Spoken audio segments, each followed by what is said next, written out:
الحمد لله رب العالمين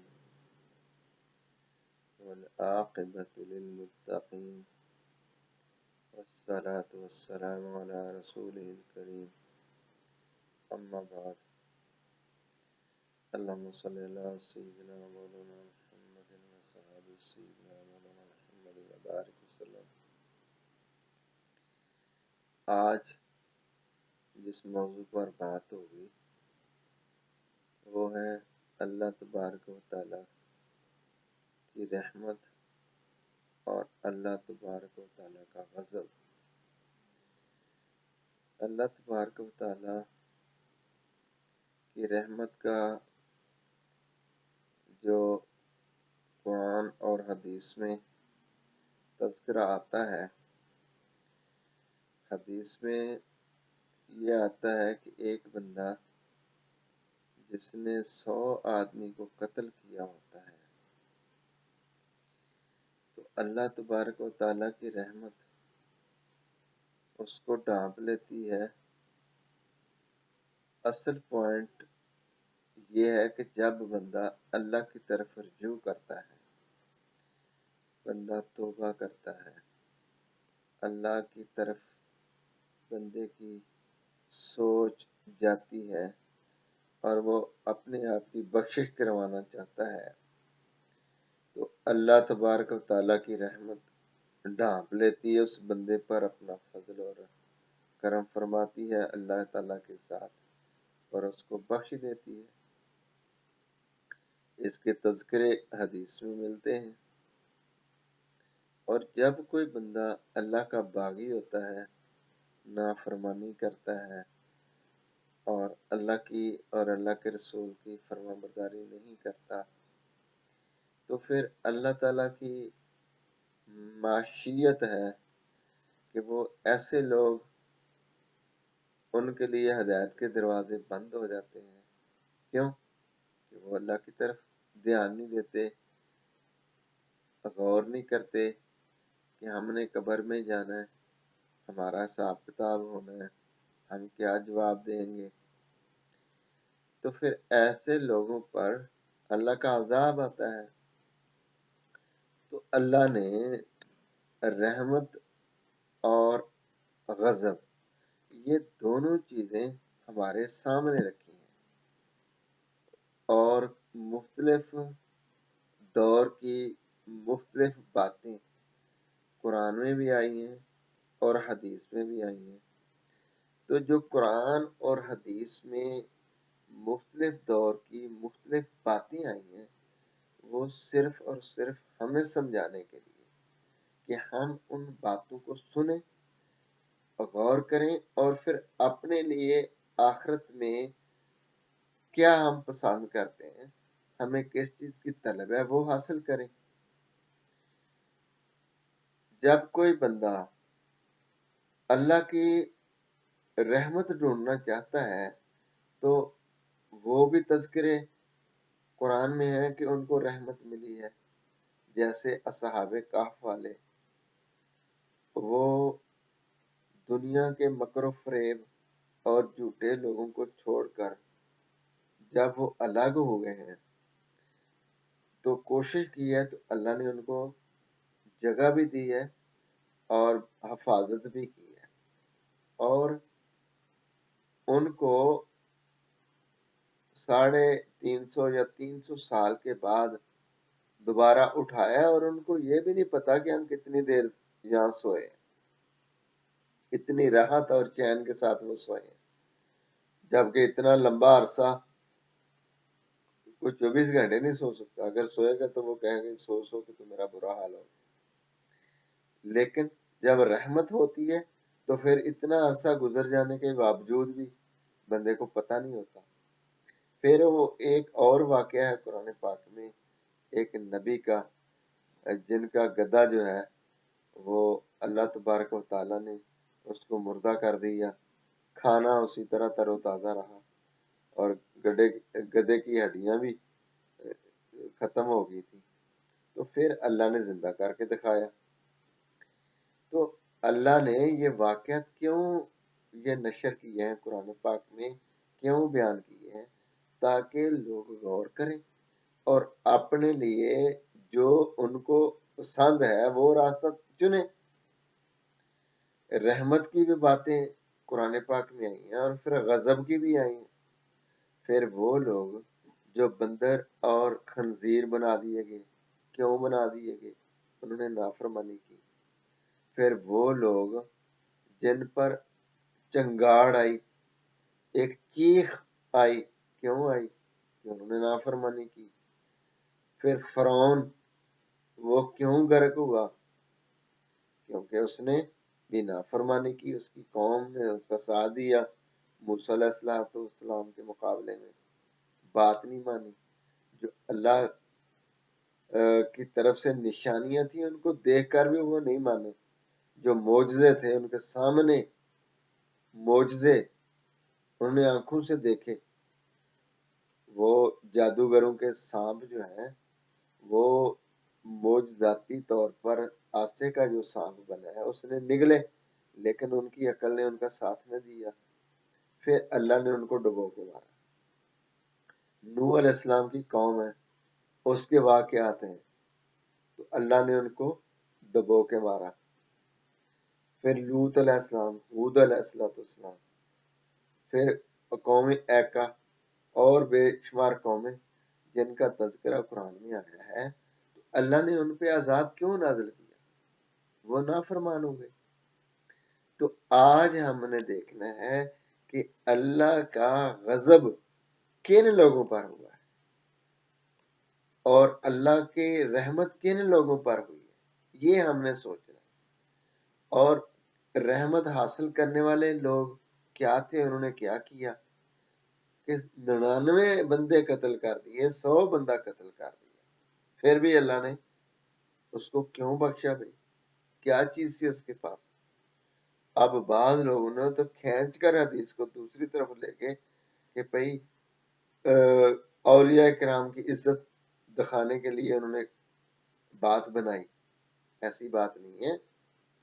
حدیث پر غور کرنے کے لیے چند منٹ اس مضمون کو غور سے دیکھا جائے کہ اس میں کہا کیا گیا ہے۔ اس کے دل میں یہ پیدا ہوا کہ میری بخشش ہو جائے، یہ پوائنٹ ہے، اور بخشش کے لیے اس نے کوشش کی، راستہ ڈھونڈا، لوگوں سے پوچھا، تو پھر ہی کسی نے کہا نا کہ ادھر جاؤ، تو وہ بات وہ ہے جب اس نے بخشش ڈھونڈنے کے لیے بات کی ہے، یہ بات ہے۔ تو اسی طرح آج ہم پر موقع ہے کہ ہم کیا کر رہے ہیں، ہم اپنی زندگی کو نافرمانیوں میں گزار رہے ہیں یا اللہ کی فرما برداری کر رہے ہیں۔ اس میں کوئی شک نہیں کہ اللہ کی رحمت اس کے غضب پر غالب ہے، لیکن آپ لوگوں نے دیکھا نہیں، بعض لوگ کہتے ہیں جی جب اللہ 70 ماؤں سے زیادہ پیار کرتا ہے، حدیث میں بات ہے، تو پھر کیسے جہنم میں پھینک دے گا؟ تو اس کو میرا جواب ہے 70 ماؤں کا ایک جو سیگا ہے یہ تو مبالغے کا سیگا ہے۔ دنیا میں جتنی مائیں ہیں، مادائیں جتنی بھی ہیں، جس طرح کی بھی ہیں، جتنے بھی مخلوق میں کیٹاگریاں ہیں مخلوق کی، اس میں چرند پرندے ہیں، اس میں حیوان ہیں، اس میں سمندری مخلوق ہے، اس میں دریائی مخلوق ہے، خشکی کی ساری مخلوق ہے، اس میں ہر مخلوق کی ہر مادہ اس میں شامل ہے، اور یہ ساری کی مجموعی تعداد جتنی بھی ہے، جتنی اللہ تعالیٰ نے اپنی رحمت ساری مخلوق میں بانٹی ہے، تقسیم کی ہے، یہ ایک حصہ ہے۔ تو 99 حصے اللہ نے رحمت کے اپنے پاس رکھے ہیں جو اللہ اپنے بندوں پر تقسیم فرمائے گا۔ اب دیکھنا یہ ہے کہ وہ اتنی زیادہ رحمت جو ہے وہ کون اس کا حقدار بنتا ہے، کون اس کو سمیٹتا ہے، کون اپنی طرف اس رحمت کو لیتا ہے؟ بات کرنے والی تو یہ ہے۔ اور اتنی وسیع رحمت کو چھوڑ کر کون ہے جس نے اپنے اوپر جہنم کو لازم کیا ہے؟ وہ ابو جہل اور ابو لہب اور یہ جو لوگ جنگ بدر میں مارے گئے، جنگ احد میں مارے گئے، یہ قتل کیوں ہو گئے، انہوں نے کیوں جنگیں کی؟ اللہ کی نافرمانی میں۔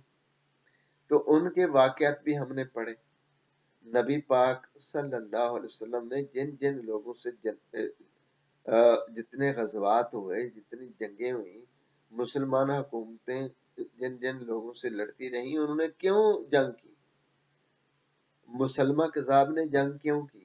نافرمانی اللہ کی، جھوٹا۔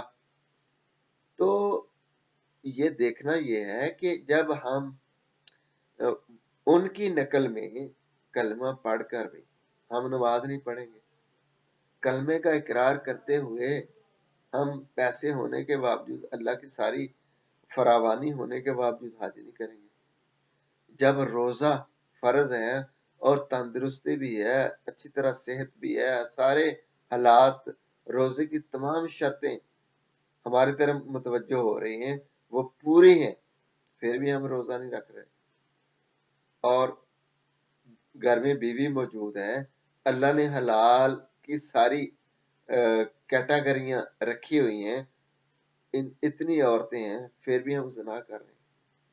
تو یہ وہ چیزیں ہیں کہ جو رحمت کو چھوڑ کر ہم عذاب کی طرف جا رہے ہیں، ہم عذاب کو دعوت دے رہے ہیں۔ تو ہم نے وہ واقعات نہیں پڑھے، وہ ہفتے کے دن جو مچھلی کا شکار کرتے تھے، اللہ نے منع کیا ہے، تو وہ منع کیوں کیا؟ ہفتے کو کیوں منع کیا؟ آزمائش کے لیے، کہ بھئی یہ میری بات مانتے ہیں یا اپنی مرضی کرتے ہیں۔ تو لوگوں نے حد سے تجاوز کیا، اللہ کی نہیں مانی اور شکار پہ نکل گئے، تو ان پر عذاب آیا۔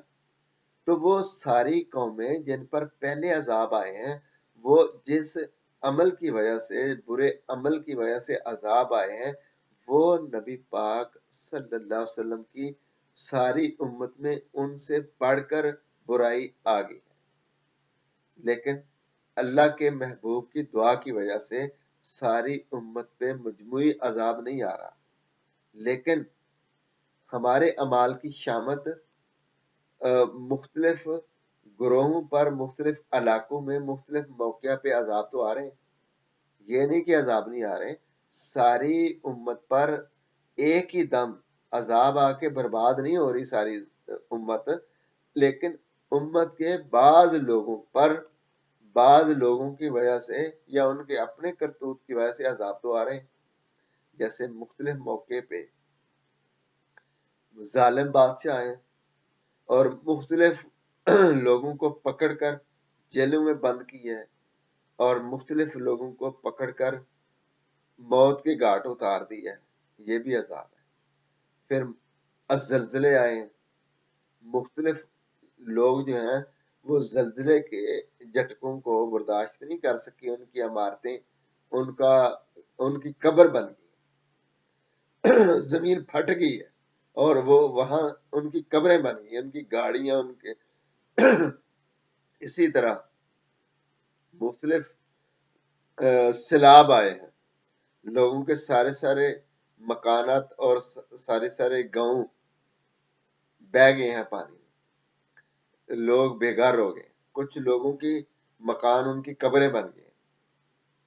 تو پھر بھی ہماری جو اجتماعی لوگوں کی زندگی ہے، وہ ان کو دیکھتے ہوئے، ان کو سنتے ہوئے اللہ نے ایسا نظام چلایا کہ لوگوں کو پوری دنیا میں ہونے والے واقعات ویڈیو کی شکل میں دکھائے جا رہے ہیں، لوگوں پر اللہ کا عذاب اور قحط نازل ہوتے دکھایا جا رہا ہے، سمندر جو ہے لوگوں کو اپنی لپیٹ میں لے رہا ہے، بہت زیادہ تیز آندیاں اور بارشیں دکھائی جا رہی ہیں، پھر بھی انسان جو ہے ایسا نفس پرست ہے کہ اپنا راستہ نافرمان لوگوں کی طرف ہی لے کے جا رہا ہے اور نافرمان بن رہا ہے، لوگوں کو مرتے دیکھ رہا ہے اور قبر میں جاتے دیکھ رہے ہیں، خود دفن کر رہے ہیں، لیکن پھر بھی اس کا عمل جو ہے وہ اللہ کی نافرمانی کی طرف ہی ہے۔